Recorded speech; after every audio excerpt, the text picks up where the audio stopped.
At the time when the bridge was constructed, a lot of the joke about it was the bridge is built, now get over it, but I won't go over it. And I feel it has been an affront to democracy in Kilkenny. Thousands of people marched through the streets of Kilkenny against it.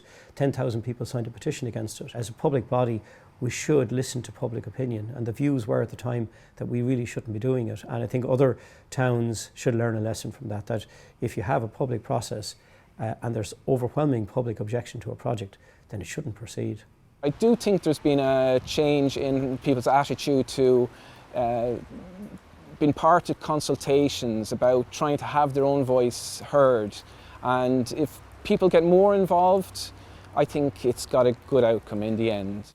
There was a lot of, I suppose, disagreement, people with strong views for and against different aspects of the bridge.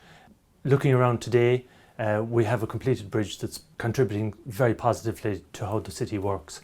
And I don't see any evidence of any long-lasting damage, relationships broken forever. No, there's none of that. I think we're all very firmly on looking at the future and looking to the future and see now we are where we are. How can we, continue to improve and move forward? Just kind of forgotten about it, or just kind of accepted it. Like, it's here.